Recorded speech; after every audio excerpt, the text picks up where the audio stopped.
Hi everyone, hope you guys are doing great.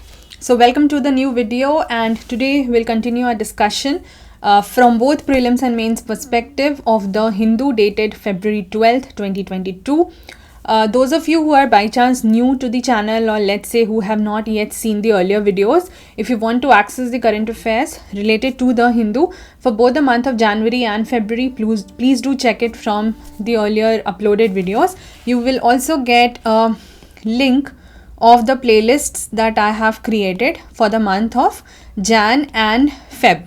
So you will get it in the description video of this particular description box of this particular video, and also in the comment section in the pinned message.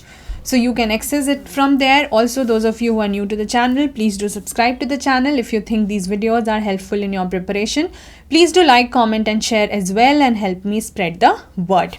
Let's continue our discussion. The hijab row, the same thing, the controversy as well as the latest updates is what you have to take care of without being, too much political. This you have to remember from the examination perspective. Where does that come into the syllabus? That is a part of your GS1 society. A certain thing would also relate to GS2, related to rights, etc. in the polity section. Both of that is what you can consider. Another news on the first page says that the speaker rejects the plea against Mukul Roy. Now the idea is that why did I highlight this? See, from examination perspective, directly this will not be of that use. However, यहाँ पे जो बात हो रही है कि जो petition rejection की बात हो रही है, that is by a BJP legislature seeking the disqualification of the person on the grounds that he defected to the another party from the BJP. ठीक है, तो the idea is कि speaker के पास petition reject करने के किस तरीके के powers हैं. Basically you have to prepare the theory or let's say the static portion of the speaker. This is what I wanted to say. ठीक है, यहाँ पर तो assembly speaker की बात हो रही है. The same you can do for the parliament also, of course. I mean for Lok Sabha also you can do, and for general state legislative assemblies में कैसे रोल होते हैं chairperson के, वो आप कवर कर सकते हो. Then what is this whole issue of disqualification of members on the basis of defection? So there is anti-defection law that you can cover, and ये उसके बेसिस पर डिस्क्वालिफिकेशन का क्या स्टैटिक बैकग्राउंड है वो आप कर सकते हो.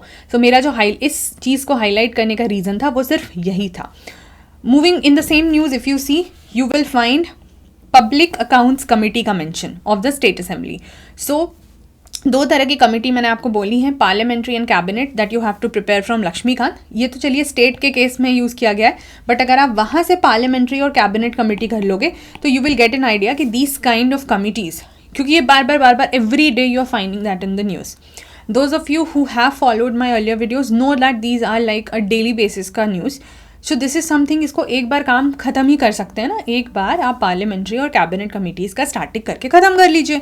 उसके बाद जैसे जैसे उसमें न्यूज़ बिल्डअप होते जाता है आप अपना ऐड ऑन करते चाहिए. So this will definitely be helpful to you.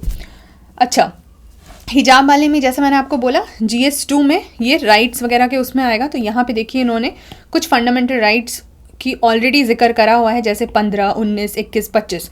तो यू शुड नो कि कौन सा राइट जो है वो किस कैटेगरी, फंडामेंटल राइट्स में भी we have for the categories, कौन सा टाइप का फंडामेंटल राइट है किस कैटेगरी में आता है और इस न्यूज़ से वो कैसे रिलेटेड है. ठीक है, next is Quad meet focuses on the Indo Pacific ties. Now those of you who have done the last 2 days 10th and 11th of February, उनको पता है ये दोनों चीज़ें हमने अभी बिल्कुल लेटेस्ट न्यूज़ में कवर की हैं. इट्स जस्ट दैट कि अब आपको उसको मिला करके देखना है कि how is it related, because it was about that particular region. So this will figure out in your GS2 IR also. ठीक है, और मैपिंग का भी थोड़ा बहुत यहाँ पे आप GS1 जोग्राफी के हिसाब से आइडिया ले सकते हो about the Indo Pacific region. IIP industrial recovery की बात हो रही है. So they have talked about the index of industrial production. उसका आपको स्टैटिक अलग से कवर करना है. I think yeah we are done with this. Then इस पेज पे the government seeks centres help to study the sources of pollution in Yamuna. Such kind of things you can just use as example. Although again this is city specific, चूँकि यहाँ पर state हो जाएगा Delhi, not of course full not state, but city specific news जो रहते हैं या फिर किसी पर्टिकुलर स्टेट रिलेटेड न्यूज़ रहते हैं, जो भी इन दिस पेज और इन दी फर्दर पेजेस, उस तरह के न्यूज़ को आप हमेशा एग्जाम्पल के लिए ही यूज़ करते हो. Next, 4th, 5th, 6th and 7th are like editorial in this ground zero. Actually आज के न्यूज़पेपर में ज़्यादा कुछ भी वैसा नहीं था, एंड जो भी है ना, जो आपको मैंने फर्स्ट पेज पे दिखाया, ये सारा बिल्डअप न्यूज़ है. ये ऑलरेडी चल रहा है, उसी का फॉलोअप है, ये चल रहा है, उसी का फॉलोअप है. दिस इज़ समथिंग जो कि आपको स्टार्टिंग के हिसाब से प्रिपेयर करना है, और ये तो इकोनॉमी में हर दूसरे तीसरे दिन आते ही रहता है. ठीक है, सो एज सच कुछ ज़्यादा है नहीं यहाँ पे भी. It's just for the example, nothing new as such और nothing huge I would say. इन सब पेजेस में कुछ भी नहीं है. एडिटोरियल अभी के लिए हम स्किप कर रहे हैं. सो आज एक्चुअली आपको बहुत कम न्यूज़ ही मिलेंगे इन द होल कवरेज, तो वीडियो भी थोड़ा शॉर्ट ही हो as compared to the other days. Supreme Court to refer to job quota laws in other states. अब सुप्रीम कोर्ट और जॉब कोटा को लेकर के हम पिछले कुछ दिनों में काफ़ी बार इसको कवर कर चुके हैं. कभी रिजर्वेशन को लेकर के आता है, तो कभी ओबीसी रिजर्वेशन को लेकर आता है, कभी हरियाणा वाला जो इशू हुआ था, that you can see right in the beginning also 75% की बात हो रही है.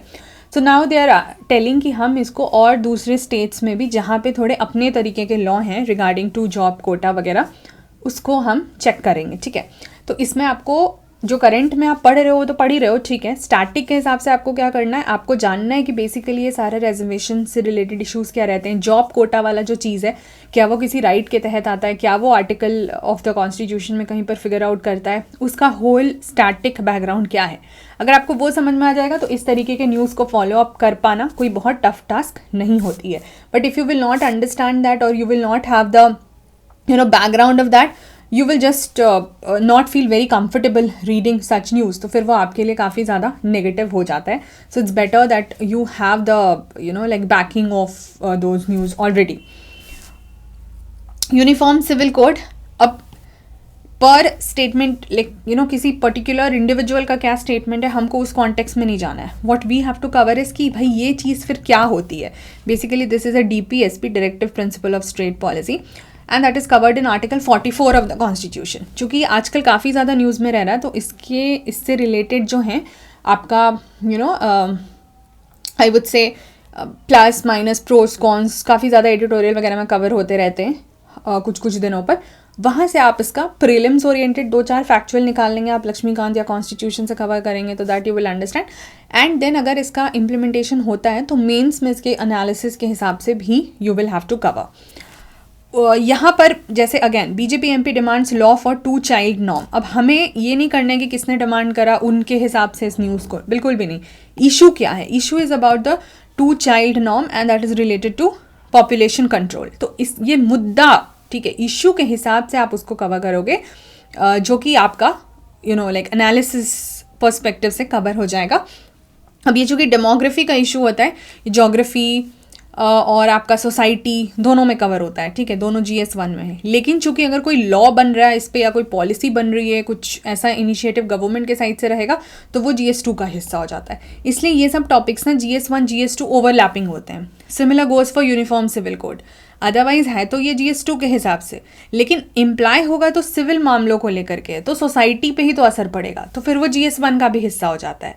This is how the overlapping things happen. About several parliamentary procedures I have already shown you in the earlier video. Like एक बार हमने question are को लेके बात की थी. अब जैसे यहाँ इन्होंने 0R मेंशन करा है, तो when you will study Laxmikant and do the static portion of parliament, you yourself will come across these news and it will be easier for you to know the background of it. यहाँ पर assembly poles, ये वाला page तो हम वैसे भी skip करते हैं, उसमें ज़्यादा कुछ है नहीं. इसमें है 3-4 काफ़ी चीज़ें हैं इस वाले पेज पे. For example, you will see, will continue to support India's rise and regional leadership. That statement is coming from US. तो आपको बेसिकली जैसे यहाँ पे इंडो पैसिफिक की भी बात हो रही है, एंड देन आपको इंडिया US, जैसे कुछ टाइम पहले we have done enough on the India Sri Lanka, Indo Sri Lanka relations. ठीक है, उसके पहले थोड़ा बहुत हमने आसपास के और भी कंट्रीज़ को लेके करा था, बट हियर इंडो US में भी you can just have the important pointers bilateral के हिसाब से जो भी कवर हो रहा है. अपार्ट फ्रॉम दैट जो क्वाड ग्रुपिंग की बात की गई, उसमें कौन कौन से कंट्रीज़ आते हैं आपको पता होना चाहिए, उसका पर्पस क्या है, और the other things related to that. And जो इंडो पैसिफिक रीजन वाला है उसी से रिलेट करके आप इसको कवर करोगे. Navies Milan to bring together 46 countries. इस तरीके के जो भी आपको एनी डिफेंस सेक्टर से रिलेटेड, ठीक है, अगर ऐसा कुछ भी आता है आपको आर्मी, नेवी, एयरफोर्स, तो मेरे हिसाब से आपको अलग से उसको प्रिपेयर रखना चाहिए. एट टाइम्स वो सिक्योरिटी पर्पस में यूज़ हो सकता है, एट टाइम्स आप उसको कोई भी नेशनल इंटरेस्ट की चीज़ों को लेके एग्जाम्पल में बता सकते हो. कभी कभी वो IR में यूज़ हो जाता है, कभी वो इन जनरल कोर्टिंग में यूज़ हो जाता है, प्रीलिम्स में कभी कुछ रिलेटेड चीज़ें पूछ दिया. तो आई वुड से कि इस तरीके के एक्सरसाइजेस वगैरह भी जो है, क्योंकि यहाँ पे इन्होंने एक्सरसाइज जैसे मिलन की बात करी है, तो किस चीज़ से रिलेटेड है, तो इंडियन नेवी से रिलेटेड है, और फिर और कंट्रीज़ वगैरह आएंगे. तो ऐसे करके आप अपडेशंस जो है वो उसमें रख सकते हो. Faith schools to stay out of RTE ambit. ठीक है, अब यहाँ पर क्या हो रहा है, जो कि सुप्रीम कोर्ट का मामला है, and they refuse to intervene in a petition challenging the sections of the RTE which is Right to Information Act, जो कि ये बहुत ही मेजर एक्ट है और इसका सीधा यूजेज आप एजुकेशन सेक्टर के लिए कर सकते हो. इसलिए इस न्यूज़ को मैंने अलग से मार्क करा है. ठीक है, जहाँ पर इन्होंने क्या लिखा कि that exclude the Vedic pathshalas, madrasas and institutions imparting the religious education from the ambit. तो जब आप फंडामेंटल राइट्स पढ़ोगे तो रिलीजियस एजुकेशन को लेकर के क्या उसमें कुछ राइट्स हैं, ठीक है, उसको आप अलग से कवर करोगे. और फिर ये RTE के हिसाब से, राइट टू एजुकेशन के हिसाब से, because that is also a right, and then उसके बेसिस पे you have this right to education act, वो आपस में कैसे रिलेटेड है, normal like education sector in general, and then relating it with the religious things, religious angle. इसीलिए आपको इसको कवर करना है. हेबस कॉर्पस, इस तरह के टर्म मैंने आपको पहले ही बोले, तो ये आप जब रिट्स पढ़ोगे ना, when you will do let's say the chapter on supreme court, ठीक है, बाकी हाई कोर्ट में सेम हो जाता है, लेकिन सुप्रीम कोर्ट में आप पढ़ोगे लक्ष्मीकांत में जो चैप्टर है on the Supreme Court, there you will come across different types of writs, जिसमें से एक हेबस कॉर्पस आता है. तो इस तरीके की चीज़ें आपको ओवरऑल, आपको न्यूज़ से ज़्यादा मतलब नहीं होना है, आपको इस टर्म पे फोकस करना है. This is what you should be aware about. India Australia inch closer to final interim deal. वापस से देखिए 2 कंट्रीज़ को लेके बात हो रही है, तो बाईलैटरल में कवर हो जाएगा. आप उसका अपना सेपरेट नोटिंग रख सकते हो. इस पर जो भी फॉलो अप होगा जस्ट हैव इट. ये वापस से फिर वही है यूक्रेन इशू, तो उसको आप अलग से करोगे, जो कि इतने टाइम से चल रहा है. 9/11 सबको पता होना चाहिए कि क्या इशू रहा था, तो इसके लिए मैंने इसको मार्क करा है कि ये सब चीज़ें जो हैं, आप जब भी न्यूज़ में आती है, if somebody let's is not aware about it, और ज़्यादा आपको डिटेल नहीं पता या अच्छे से कुछ नहीं पता है, तो you should be curious enough to read the background of it and know the details of it. बाकी UNHCR की बात हो रही है, तो UNHCR यूनाइटेड नेशंस की जो बॉडी है, ये किस तरीके का काम करती है, ये आपको एकदम से देखिए आपको क्लिक कर जाना चाहिए. ज़रूरी नहीं है कि कोई भी चीज़ जो आप पूरा ऐसे डिटेल पढ़ रहे हो सिर्फ उसी में से एक्सट्रैक्ट कर सकते हो. एट टाइम्स ऐसे फिगर्स होते हैं, एट टाइम्स साइड में छोटे छोटे बॉक्सेस होते हैं, कहीं पे ऐसा कुछ एग्जाम्पल मिल जाता है. न्यूज़पेपर पढ़ने का सारा मुद्दा ही यही है, ठीक है, कि आप वो सारी इन्फॉर्मेशन एक्सट्रैक्ट कर रहे हो which probably the other people are missing out, so that you have an upper edge over the other people. Nuclear talks को लेके ये पहले भी न्यूज़ में आ चुका है, उसी का फॉलो अप है. यहाँ पे वही IIP जो फर्स्ट पेज पे था, इंडेक्स ऑफ इंडस्ट्रियल प्रोडक्शन, उसी को लेकर के हैं. इन्फ्लेशन का मैंने आपको पहले ही बोला है, जब तक आप स्टैटिक नहीं करोगे इकोनॉमिक्स में, things would be slightly difficult for you to remember. और तो इसमें ऐसा कुछ है नहीं. Next is about the sports, तो which we skip for the time being, but I have already given you this advice in the earlier videos, जो कि अब UPSC पिछले वाले ईयर के 2021 के प्रीलिम्स में स्पोर्ट्स रिलेटेड क्वेश्चन पूछ चुकी है. यू नेवर नो, सो जब भी कोई ऐसा मेजर इवेंट रहता है, उससे रिलेटेड जो स्पोर्ट्स के न्यूज़ हैं वो आपको बिल्कुल पता होना चाहिए. बिकॉज आई थिंक वीकेंड की वजह से, so they give you the weekend sports page, तो अब एक्सप्लेनर नहीं है आज के दिन में. सो दिस इज़ छोटा सा एक सेक्शन था, this is where we end the discussion. So February 12 का डिस्कशन खत्म होता है. आपको खुद ही समझ आ गया होगा, बिल्कुल छोटा सा सेक्शन था, नया कुछ आज के पेपर में था भी नहीं. जो भी चीज़ें रह रही थी that was just a follow up. This happens at times, but there are days when there are like so many news and at times many new news is also. So उसमें जाहिर सी बात है ज़्यादा वक्त लगता है. This is how you can manage with the time and you can customize your preparation accordingly. So I'll see you guys tomorrow, discussing the Hindu dated February 13th. I hope these videos are helpful to you. And if they are, please do like, comment, share and subscribe to the channel. You can just hit on the icon that you're seeing on the screen and you will be able to subscribe to the channel. Thank you so much guys. Take care till then. See you in the next video. Bye bye. Take care.